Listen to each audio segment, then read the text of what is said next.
दोस्तों, कभी सोचा है कि एक डिसीजन पूरी दुनिया के पावर डायनेमिक्स को पलट सकता है। एशिया, जो 21वीं सदी का सेंट्रल स्टेज बन चुका है, वहाँ का एक देश ऐसे कदम उठा रहा है जो न सिर्फ उसके अपने फ्यूचर को बल्कि पूरे एशिया और दुनिया के बैलेंस को नई डायरेक्शन में ले जा रहा है। IMF के अकॉर्डिंग 2024 में देश 7% की जबरदस्त ग्रोथ के साथ दुनिया की फास्टेस्ट ग्रोइंग इकोनॉमी होगा। Today, India is the fifth largest economy. We will have probably the greatest growth rate, the fastest growth rate economically. Significant investments in India. It is something that we intend to do.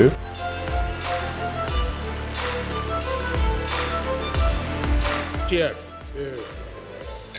और अब इसके एक recent move ने geopolitics की दुनिया में ऐसा हंगामा मचाया है कि सबकी नजर इस देश पर टिक गई है, और वो देश है हमारा इंडिया। अब सवाल ये है कि इंडिया ने ऐसा भी क्या कर दिया है कि आज ये दुनिया भर के डिस्कशंस का सेंटर बन चुका है। चलिए इसे डिटेल में जानते हैं। इंडिया की कहानी आज सिर्फ इकोनॉमिक प्रोग्रेस का एक चैप्टर नहीं है, बल्कि बदलते हुए जियोपॉलिटिक्स का एक रेवोल्यूशनरी एग्जाम्पल बन चुका है। एक तरफ जहां ग्लोबल इकोनॉमिक्स पर रिसेशन का खतरा मंडरा रहा है, तो वहीं भारत 2024 में 7% की जबरदस्त ग्रोथ दिखाते हुए फास्टेस्ट ग्रोइंग इकोनॉमी बन रहा है। ये ग्रोथ सिर्फ एक नंबर नहीं, एक सिग्नल है कि भारत अपनी ग्लोबल पोजीशन को किस तरह रीडिफाइन कर रहा है। पिछले कुछ सालों में भारत ने मैन्युफैक्चरिंग, टेक्नोलॉजी और एनर्जी जैसे क्रूशियल सेक्टर्स में नए स्टैंडर्ड्स सेट किए हैं। मेक इन इंडिया और डिजिटल इंडिया जैसे इनिशिएटिव्स ने न सिर्फ नई अपॉर्चुनिटीज को क्रिएट किया है, बल्कि भारत के विजन को दुनिया के सामने एक नए तरीके से प्रेजेंट किया है। लेकिन ये तो सिर्फ शुरुआत है। आज भारत का विजन है एक ओरिजिनल लीडर बनने का, जो अपने डिसीजन से सिर्फ अपने देश के लिए ही नहीं, बल्कि पूरे एशिया के लिए नई राहें खोल रहा है। IMF के प्रेडिक्शंस इस बात को और मजबूत करती हैं, जो दिखाती है कि दुनिया की top 4 fastest growing economies BRICS alliance के मेंबर्स हैं, और इस अलायंस में भारत का लीडरशिप रोल न सिर्फ डेवलपिंग नेशंस के लिए एक ब्लूप्रिंट बन रहा है, बल्कि ग्लोबल जियोपॉलिटिक्स का एक गेम चेंजर भी साबित हो रहा है। इसकी झलक हमें ब्रिक्स 2024 समिट में भी देखने को मिली थी, जो इस पूरे जियोपॉलिटिक्स की इक्वेशन में एक गेम चेंजर साबित हो रही है। इंडोनेशिया, मलेशिया, थाईलैंड और वियतनाम जैसे नए स्ट्रेटेजिक पार्टनर्स के एडिशन ने ब्रिक्स को एशिया की डोमिनेंट फोर्स बना दिया है। लेकिन सबसे बड़ी खबर ये थी कि भारत और चाइना ने अपने बॉर्डर डिस्प्यूट्स को रिजॉल्व कर लिया है। और आपको बता दूं कि चाइना और इंडिया के बॉर्डर इश्यूज के कारण वेस्टर्न कंट्रीज हमेशा से ही ब्रिक्स की यूनिटी पर सवाल खड़े करती रही है। लेकिन अब इन दो रीजनल राइवल्स ने एक नए अलायंस के लिए हाथ मिला लिया है। ये सिर्फ एक डिप्लोमेटिक सक्सेस नहीं है, बल्कि एक मैसेज है कि एशिया बिना किसी एक्सटर्नल इंटरफेरेंस के अपने इश्यूज को खुद रिजॉल्व कर सकता है। ब्रिक्स की बढ़ती पावर ने इसे ग्लोबल लेवल पर G7 का स्ट्रॉन्ग अल्टरनेटिव भी बना दिया है, और सालों से वेस्टर्न अलायंसेस की रूल बेस्ड पॉलिटिक्स झेलते आ रहे कई डेवलपिंग नेशंस भी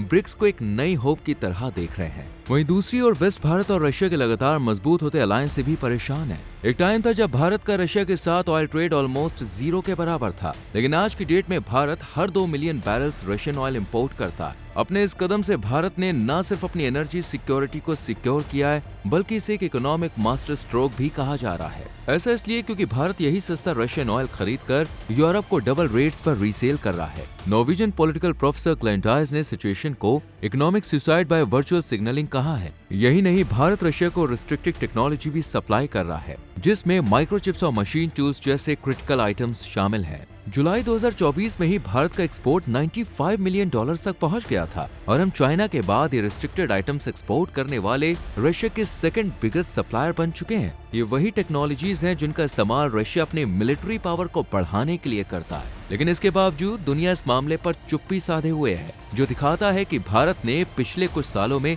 जिस मजबूती से कदम बढ़ाए हैं, वो हमारे इकोनॉमिक इंटरेस्ट्स को सिक्योर करने के साथ हमारे जियोपॉलिटिकल इन्फ्लुएंस को भी स्ट्रॉन्ग कर रहे हैं, जिसका एक मेजर रीजन इंटरनेशनल पॉलिटिक्स में इंडिया का न्यूट्रल स्टांस भी है। रशिया यूक्रेन कॉन्फ्लिक्ट के टाइम पर जब वेस्टर्न नेशंस ने रशिया के खिलाफ स्टांस के लिए भारत पर प्रेशर डाला, तब भारत ने अपने नेशनल इंटरेस्ट को प्रायोरिटाइज किया। इजराइल और पैलेस्टाइन के कॉन्फ्लिक्ट में भी इंडिया ने अपना न्यूट्रल स्टांस बरकरार रखा। आज भारत शायद दुनिया का एकमात्र ऐसा देश है जो अमेरिका और रशिया दोनों से डिप्लोमेटिक टाइज बखूबी निभा रहा है। हालांकि पिछले कुछ समय से भारत अमेरिका से अपना फोकस हटाकर ब्रिक्स की ओर शिफ्ट करता हुआ नजर आ रहा है। ऐसा इसलिए क्योंकि जब प्राइम मिनिस्टर नरेंद्र मोदी जी ने अपने पहले टर्म को संभाला था, तब यूएस ने प्रॉमिस किया था कि उनकी बड़ी बड़ी कंपनीज अपने मैन्युफैक्चरिंग प्लांट्स चाइना से भारत शिफ्ट करेंगे। इस प्रॉमिस को स्ट्रेंथन करने के लिए फॉरेन मिनिस्टर एस जयशंकर को अपॉइंट किया गया, जो एक एग्रेसिव चाइना हॉक माने जाते हैं। लेकिन ग्राउंड रियलिटी बिल्कुल अलग होती है। फोर्ड, जनरल मोटर्स और हार्ले डेविडसन जैसे बड़े अमेरिकन ब्रांड्स ने